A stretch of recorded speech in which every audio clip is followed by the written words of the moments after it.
families in Arcadia. If you got a family there, it's your lucky day. We're gonna go save their lives.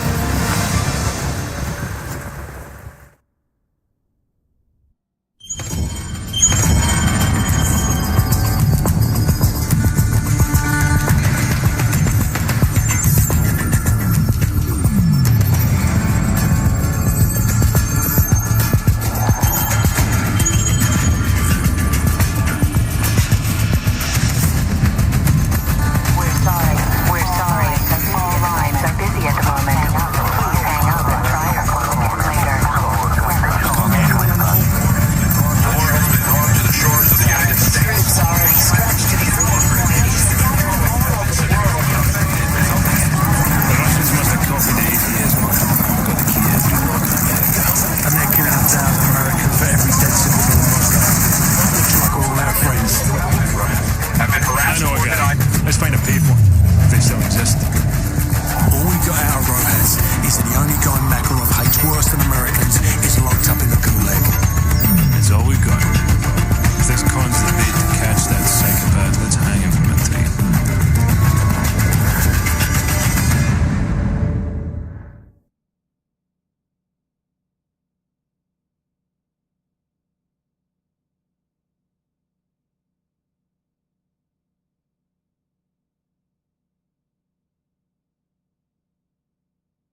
of you guys had questions about it, so I figured I'd break it down and let you guys know what it's all made of. The stem is an Elgato master mount with a smaller piece from the Elgato flex arm kit attached to it, and then attached to that mini arm is a small rig ball head mount. This has my Ulanzi Falcam F38 quick release plate system attached to it, and basically this allows me to quickly add or remove my camera to the ball head. For lighting, I'm using this small rig magic arm to attach this Viltrox 162T. This light is nice because it runs off a battery and doesn't need any cables, but for whatever reason, it doesn't drop below 20% intensity. Eventually, I would love to change this out for something like the Amaran Ace 25. And for my monitor, I'm just using an iPad mini with the Monitor Plus app, and to attach it, I'm just using another small rig magic arm attached to an iPad holder.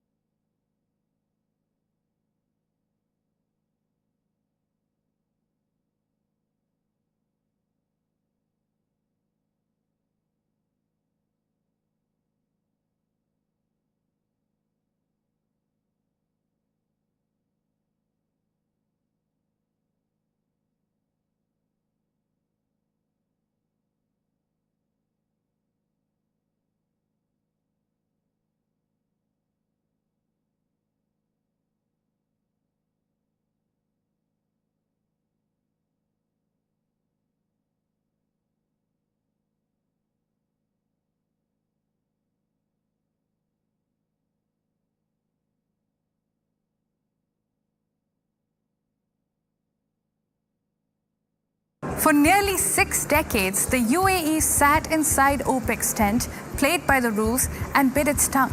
But now it is finally walking out. Effective May 1st, the UAE has officially quit both OPEC and OPEC+. The exit statement read, "The time has come to focus our efforts on what our national interest dictates." Terse and diplomatic. But the subtext was explosive. The UAE basically just signaled that it is done following Saudi Arabia's lead, and for India, this could be a big gain. But first, what exactly is OPEC and why is it called a cartel? Now, quick primer. OPEC stands for the Organization of Petroleum Exporting Countries. It was created at the Baghdad Conference in September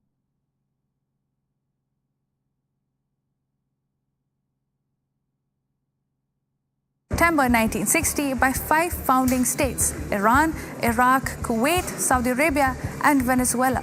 At the time, global oil markets were dominated by powerful Western oil companies known as the Seven Sisters, which controlled production and set prices. The broader aim was to assert sovereignty over natural resources and control the price of oil. It is called a cartel because that is precisely what it functions as. Now, usually, it is the law of demand and supply that determines the price, but a cartel turns that law on its head.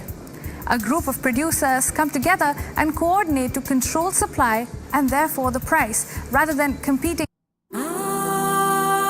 They say 5 minutes by the sea can make you come alive. Imagine 5 nights on a hidden gem amidst the ocean.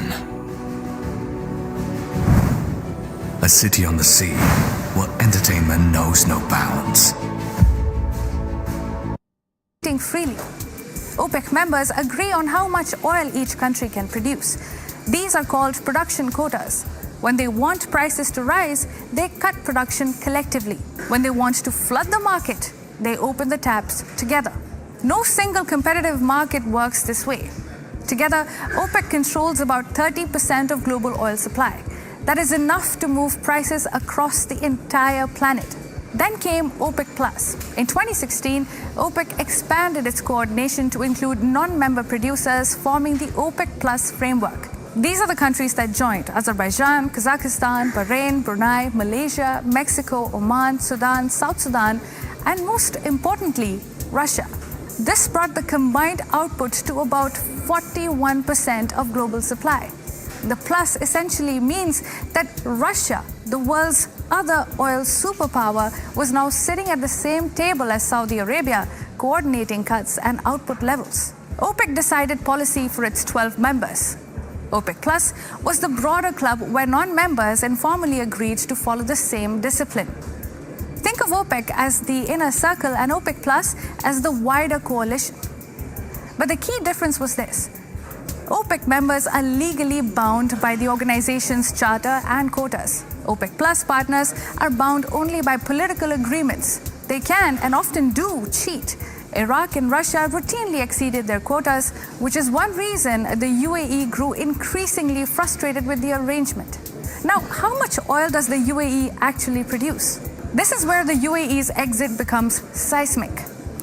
The UAE has a production capacity of 4.8 million barrels per day and the ambition to produce more. It is the third largest oil producer in OPEC, behind only Saudi Arabia and Iraq. The UAE wants to reach 5 million barrels per day by 2027. Now, inside OPEC, it was capped well below this ceiling. Outside OPEC now, nothing stops it from pumping everything it has. But what happens to OPEC and Saudi Arabia? The damage is huge. Together, Saudi Arabia and the UAE control the majority of the world's total spare capacity, more than 4 million barrels per day combined. But the UAE wants to chart its own path now. For Saudi Arabia specifically, this is a double blow. Riyadh loses a reliable partner in quota discipline, but it may also struggle to manage OPEC as a cohesive organization. This story now is incomplete without discussing the slow divorce between Abu Dhabi and Riyadh. Now remember, this did not happen overnight. The UAE chafed for years under production caps, pushing to raise its quotas while Saudi Arabia pushed back. These disputes sometimes prolonged or delayed OPEC meetings entirely. But the oil numbers were just the visible crack. The deeper fracture is personal and political. In late 2025, the Saudis and Emiratis were in open conflict over Yemen. The UAE supported a power grab by the Southern Transitional Council, a Yemeni separatist group, at the expense of the Saudi-backed government. The Saudis went so far as to conduct airstrikes on Emirati allies and military equipment at the port of Mukalla. That was when the rift was officially out in the open. Then the Iran war changed everything. The UAE, having come under direct Iranian fire, wanted to ensure any deal would permanently end the security threat. They believed the Saudis were willing to settle for far. The militia's closing in. Almost 200 of them, front and back.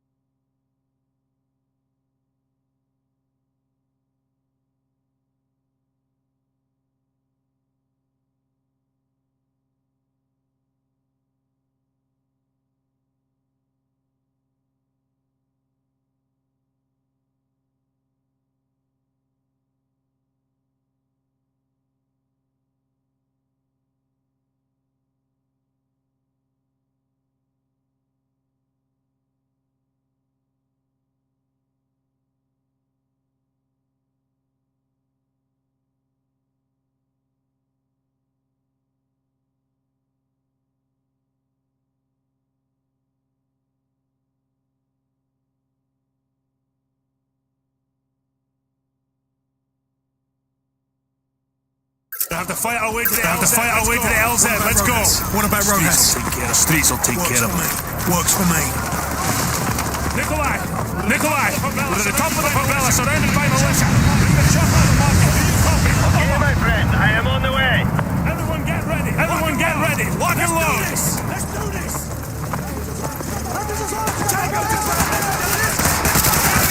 We're going to get a helicopter. Get through the gate to the market. Move!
car. Head through the gate to the market. Move!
more flanking routes!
Contacts above us at 11 o'clock. Firing away.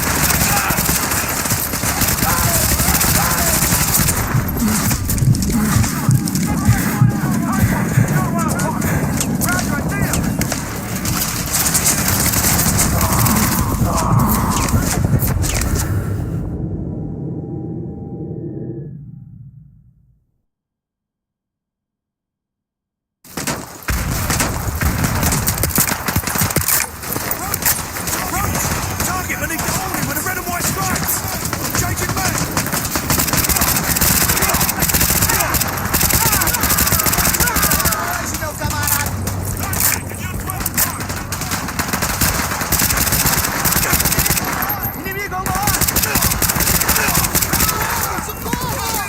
Garbage! Roach! Take it down!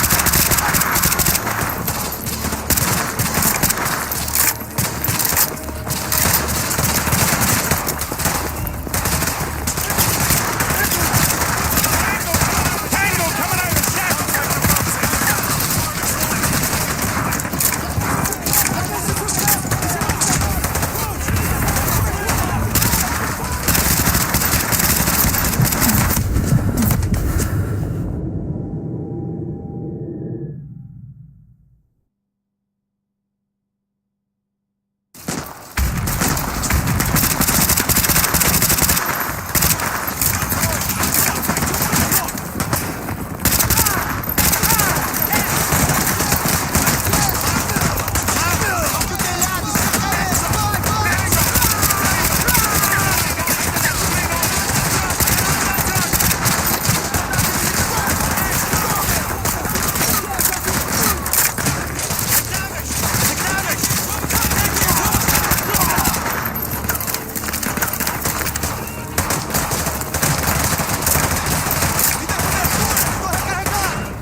Contacts above us at 11 o'clock. Firing away.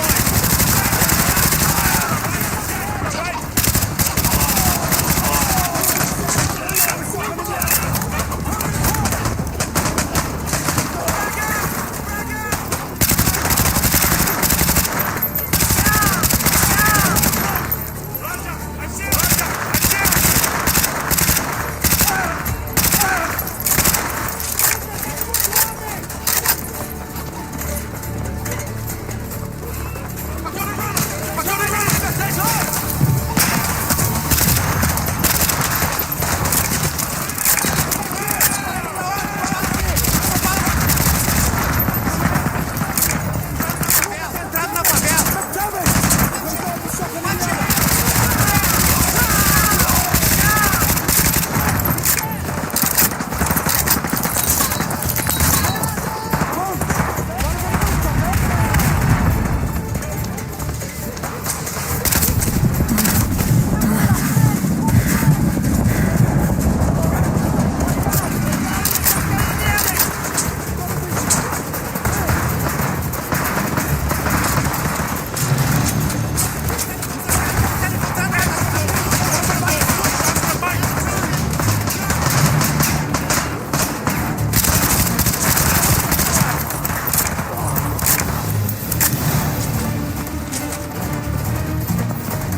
May not be fast enough.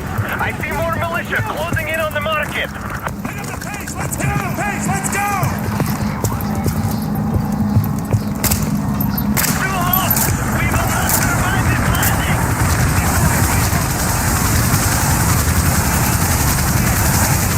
Very well! I will meet you there! Good luck!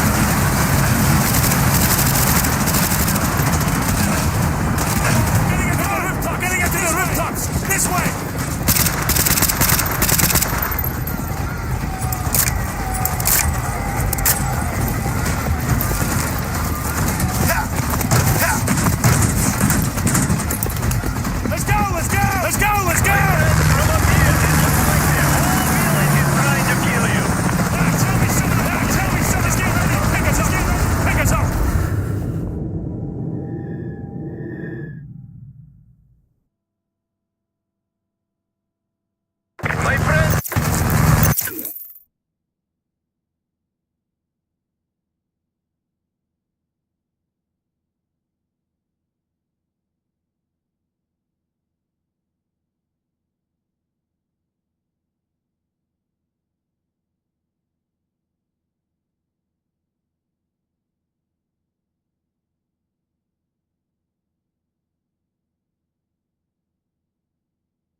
requisitioned a striker from the 8th Armored.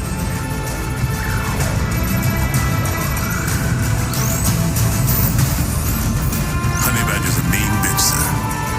She'll walk you in. The Russians are burning through our defenses and our intel. Can't let them take this corner.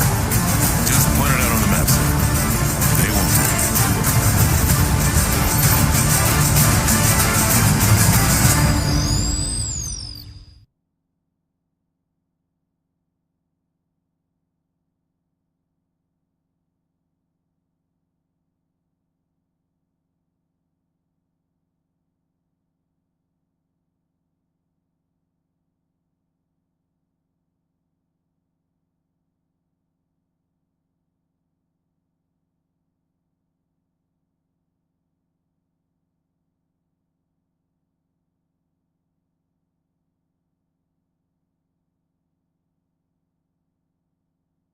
Are less. Now this is the MBZ versus MBS rupture in plain sight. Once Mohammed bin Zayed was the older statesman who mentored a young Mohammed bin Salman in bold geopolitics. MBS has since grown into his own ambitions. Vision 2030, Saudi Arabia as a global investment hub, OPEC's swing producer calling global shots. But MBZ has a different vision entirely, a nimble post-oil UAE tightly aligned with Washington and Tel Aviv. As Saudi Arabia began trying to replicate Dubai's model of attracting foreign investment and talent, competition, not brotherhood, became the dominant mode between the Gulf's two largest economies. And then the Pakistan angle came into action too. Islamabad sits firmly in Riyadh's orbit. The UAE's exit is partly a signal that Abu Dhabi is consciously distancing itself from that Saudi-Pakistan axis. Regional competition was the first major spark. Oil competition is the explosive death knell. The cartel that once ruled oil prices is now left without a core member. For India, this could be transformative. India imports roughly 87% of its oil needs. Its entire macroeconomic stability, inflation, the rupee, the fiscal deficit is sensitive to crude oil prices. A structurally weaker OPEC means more supply, more competition, and more negotiating leverage for large buyers like India. The UAE is already one of India's significant crude suppliers, free from quota constraints, and analysts expect the UAE to produce as much oil as it can once the Strait of Hormuz reopens after the Iran war. More UAE crude chasing the same buyers almost certainly means better pricing terms for New Delhi. For a country that imports this much energy, a weakened cartel is not a crisis. It is a strategic opening. The world moves fast. Power shifts. Unexpected developments.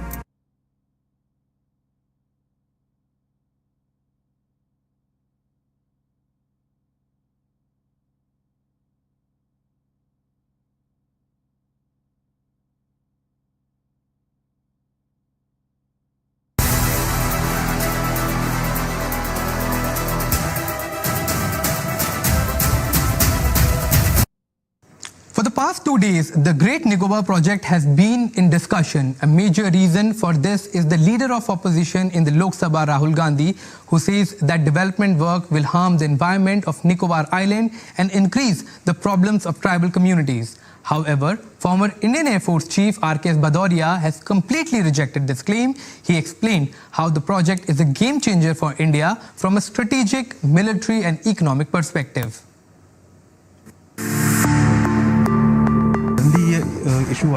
Suddenly, this issue has come up that trees are being cut here and tribal development is being affected. It is important to understand India's overall strategic needs. There's also a misconception that tribal interests are not being considered. Yes, deforestation is happening, of course, but people can be misled by statements about the extent of it. So one should be cautious. According to me, this is a very important development for India. The distance from Nicobar to the Strait of Malacca is just 150 kilometers or 40 nautical miles. This is a strait through which 60% of the world's trade passes. About 805 kilometers long, it connects the Indian Ocean with the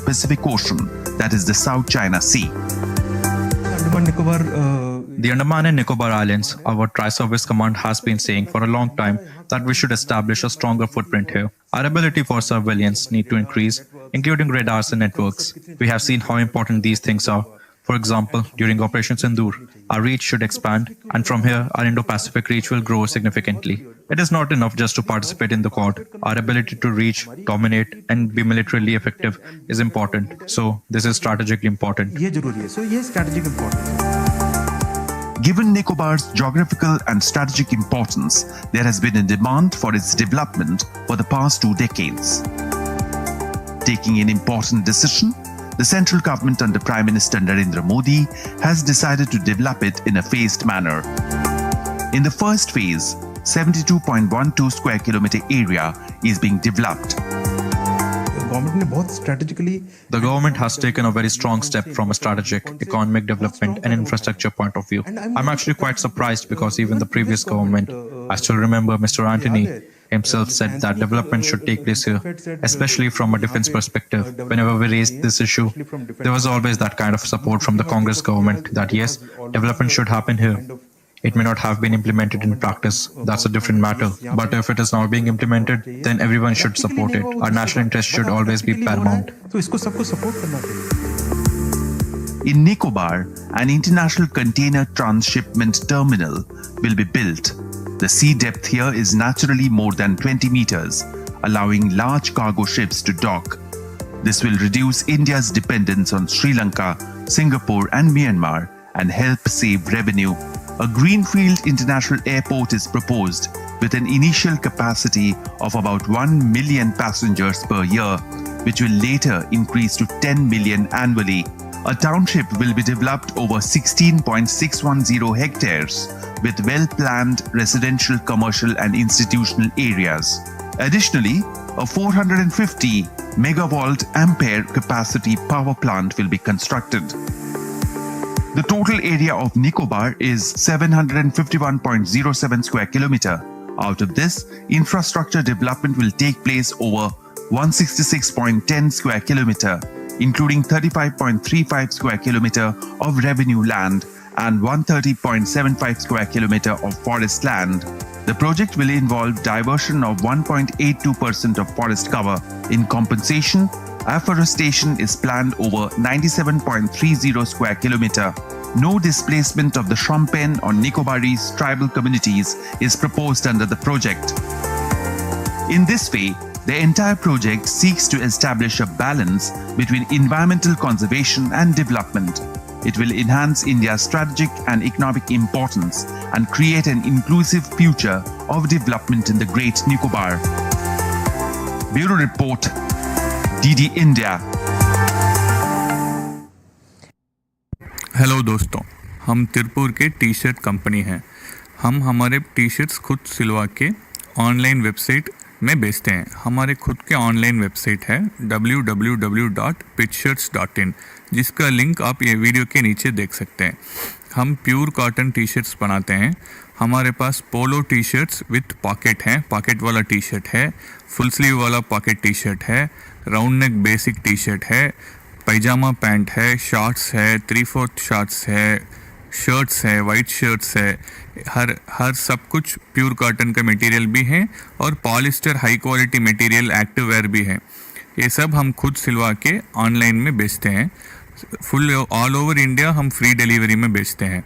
हमारे T shirt के price ₹250 250 से शुरू होएगा। Size wise rates का फर्क आएगा। बड़े size में बड़ा रेट्स आएगा। आप नीचे हुए लिंक पे क्लिक करके हमारे वेबसाइट में ले सकते हैं।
for our